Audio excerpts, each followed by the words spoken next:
it was not tested at all, seemingly, from the results of it, and failed on many occasions. And the few situations where the app did work on the user end experience, as stated, did not end up transmitting results to the Iowa Democratic Party correctly, at least according to the precinct leadership at the respective precincts where the results were in question. I think one of the things that Iowa did wrong with their app is they had no transparency about the software that was being used. The Democratic Party didn't release any details about the app beforehand, right? It was just, oh, we're gonna have this app thing. Well, they were doing it like up to the week before, right? Right. Yeah, exactly. It was a beta app in production and no transparency, right? Transparency is the key to trust, and that's security mantra, right? Yeah. So I suppose if we had a electronic voting system like this, man, you'd almost have to like open source it. You'd have to have some ability to believe in it, right? And we'd have to figure out some way to make that a trustworthy organization. Right.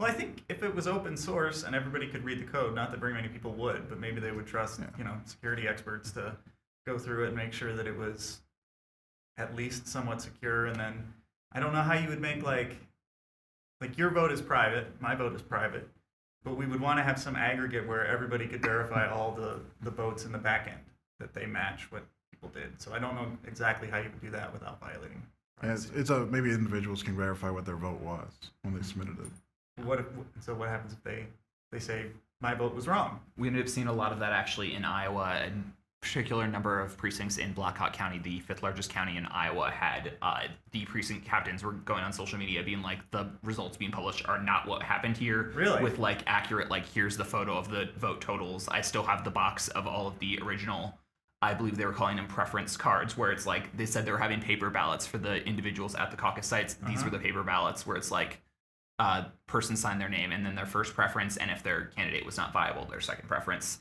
And those numbers did not match what the Iowa Democratic Party was reporting. So was that a result of them uploading it via the app? And then somehow that was wrong, or? There were a few cases that were coming out. The area where I'm from in Iowa, Cedar Rapids, there was one precinct in particular. Most precincts were not able to access the app, where it's like they tried to submit and it would get like error codes, so they ended up having to call in their results, just tell them to the Iowa Democratic Party directly. Well, there were a few that were able to get in, and when those results were ended up being published down at the precinct level, some of those precinct captains came out and were like, hey, these results are not correct. So it could be a result of somebody just hearing it over the phone and transcribing it wrong. Yeah. In particular for sites that were able to use the app. Oh, okay. Yes. That is scary. Yeah, so it depends on who you ask, right? The company that produced the app said that the data was collected correctly, but it wasn't transmitted to the Democratic Party correctly, right? Because it was a system integration issue. So when you look at what went wrong in Iowa specifically, it was a lot of project management issues, right?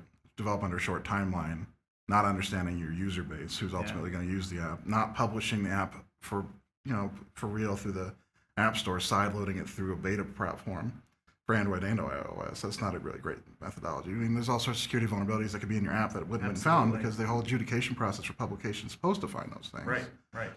And if you're not doing testing and right. integration testing and all that kind of stuff up to the release, then... Right.